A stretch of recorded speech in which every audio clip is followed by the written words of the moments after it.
عالم آخرہ کوئی ہے یا نہیں ہے کیا پتا، کس نے آ کے بتایا مرنے کے بعد؟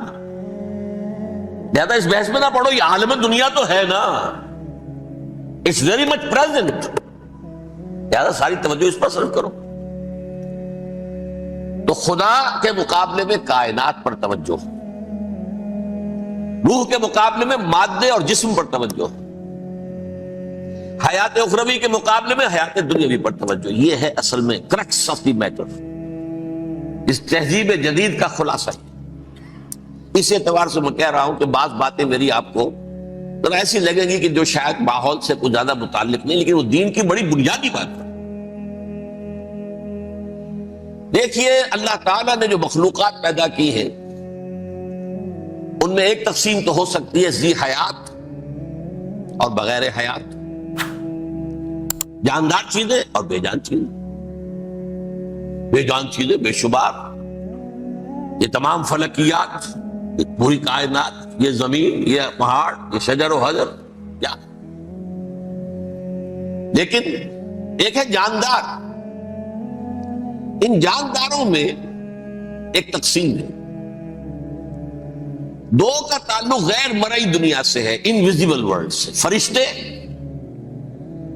جو دکھائی نہیں دیتے، ان کی پیدائش ہوئی ہے نور سے۔ دوسرے جنات جو انسانوں سے پہلے پیدا کیے گئے، آدم سے پہلے، وَالْجَانَّ خَلَقْنَاهُ مِن قَبْلُ مِن نَارِ السَّمُومِ، جنات کو تو ہم بہت پہلے پیدا کر چکے تھے آگ کی لو سے، وہ بھی نظر نہیں آتے۔ تیسرے انسان اور اس دنیا میں جتنے بھی حیوانات ہیں، ان کا جو مادہ ہے وہ ارض، یہ زمین ہے، یہ مٹی سے بنے، تراب سے بنے، کرسٹ آف دی ارتھ سے بنے۔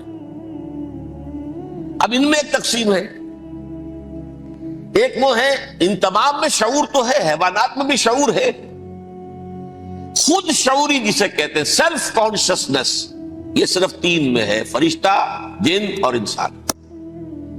حیوانات میں خود شعوری نہیں ہے، کانشسنس ہے، سیلف کانشسنس نہیں ہے۔ دونوں سی بات سے سمجھا دوں آپ کو، میں دیکھ رہا ہوں، آپ مجھے دیکھ رہے ہیں، کتا بھی کوئی یہاں ہوتا تو مجھے دیکھ رہا ہوتا، لیکن کتے کو مجھے دیکھتے ہوئے یہ احساس نہیں ہوتا کہ میں دیکھ رہا ہوں، یعنی کتے کو یہ احساس نہیں ہوتا کہ وہ دیکھ رہا ہے، مجھے دیکھ تو رہا ہے، اس کو میں کا احساس نہیں ہے مجھے۔ میں جب دیکھ رہا ہوں تو میں سمجھتا ہوں میں دیکھ رہا ہوں، میں ہوں کوئی شے جو دیکھ رہا ہوں، یہ خود شعوری ہے، سیلف کانشسنس۔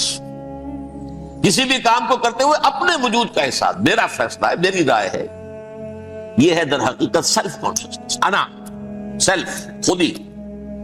یہ حیوانات میں نہیں ہے، یہ ہے صرف ملائکہ، جنات اور انسان۔ اب یہاں مسئلہ پڑ گیا، بڑا پرپیچ مسئلہ۔ اللہ تعالیٰ نے پہلے حضرت ملائکہ کو پیدا کیا اور انسانی ارواح کو پیدا کیا نور سے، پھر ناک سے پیدا کیا، نار سے، آگ سے جنات کو، پھر مٹی سے بنایا، آدم کا حی اللہ، اس میں روح پھونک دی، اب آدم بن گئے۔ اعلان یہ کر دیا کہ خلافت ارضی جو ہے وہ آدم کو عطا کی جا رہی ہے۔ یہ پیچ پڑ گیا، اس پر تھوڑا سا اشکال تو فرشتوں کو بھی ہوا، قرآن میں ہے سورہ بقرہ کے 4 رکوع میں، أَتَجْعَلُ فِيهَا مَن يُفْسِدُ فِيهَا وَيَسْفِكُ الدِّمَاءَ وَنَحْنُ نُسَبِّحُ بِحَمْدِكَ وَنُقَدِّسُ لَكَ۔ پروردگار اس آدم کو تو خلافت دے رہا ہے، زمین کے اندر اختیار دے دے گا، یہ تو فساد کرے گا، کوریزی کرے گا، ہم تیری تسبیح و تحمید میں لگے ہوئے ہیں، جو بھی حکم ہو، ارشاد ہو، ہم بجا لاتے ہیں، تو ضرورت کیا ہے؟ اس کا جواب اللہ نے دیا، انی عالم ما لا تعلمون، میری مشیت، میری حکمت وہ میں ہی جانتا ہوں، ضروری نہیں کہ تم اس کو شیئر کر سکو۔ لیکن یہ جنات میں سے ایک جن تھا عزازیل۔ اب دیکھیے کہ جنات کو ایک قرب حاصل ہے ملائکہ کے ساتھ، کیوں؟ وہ نور سے پیدا کیے گئے، یہ نار سے پیدا کیے، کتنا قرب ہے دونوں میں۔ انسان پیدا کیا گیا مٹی سے، مٹی انرٹ ہے، آگ بھڑکتی ہے، اوپر اٹھتی ہے، شعلہ زن ہوتی ہے، انرجی ہے اس میں۔ نور اور نار میں بڑا قرب ہے۔ اور عربی کے ایک قاعدے سے تو یہ ایک ہی لفظ ہے، مادہ ایک ہی ہے، حروف علت جو ہے ایک دوسرے کی جگہ آ جاتی، یہ قرب ہے۔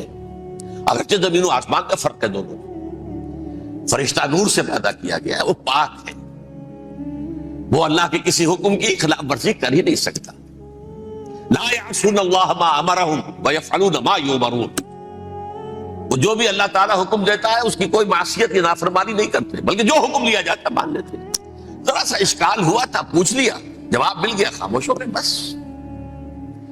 لیکن عزازیل نامی ایک جن تھا، جو ایک تو جن ہونے کی نسبت سے فرشتوں سے کچھ نہ کچھ مماثلت تھی، قرب تھا، دوسرے یہ علم میں، زہد میں، عبادت میں اتنا اونچا تھا، اتنا اونچا تھا، اتنا اونچا تھا کہ یہ ملائکہ ہی کے صف میں شامل ہو گیا۔ اس نے علم بغاوت بلند کر دیا۔ جب حکم دیا گیا کہ سجدہ کرو آدم کو، اب یہ دیکھیے کس قدر یہ اہم مضمون ہے، اور آپ سوچ رہے ہیں یہ باتیں آج پہلی مرتبہ ہمیں اس طرح سنائی جا رہی ہیں، یہ باتیں تو علم میں آتی نہیں ہمارے۔ وجہ کیا ہے؟ آپ کو دلچسپی نہیں ان چیزوں سے۔ جدید تہذیب نے ان چیزوں کی اہمیت کو زیرو کر دیا۔ قرآن میں اہمیت کا کیا عالم ہے؟ 7 جگہ یہ مضمون قرآن میں آیا ہے کہ فرشتوں کو ہم نے حکم دیا سجدہ کرو آدم کو، سب نے سجدہ کیا۔ فسجد الملائکۃ کلھم اجمعون، سارے کے سارے، کل کے کل، سب نے مل کر سجدہ کیا آدم کو، اللہ کے حکم سے فوراً تعمیل کر دی۔ الا ابلیس ابا واستکبر وکان من الکافرین، ابلیس نے نہیں کیا، انکار کیا، استکبار کیا، گھمنڈ کیا۔ اور اس کو سورہ کہف میں بیان کر دیا گیا، یہ اس لیے کہ وہ اصل میں جنات میں سے تھا، اگر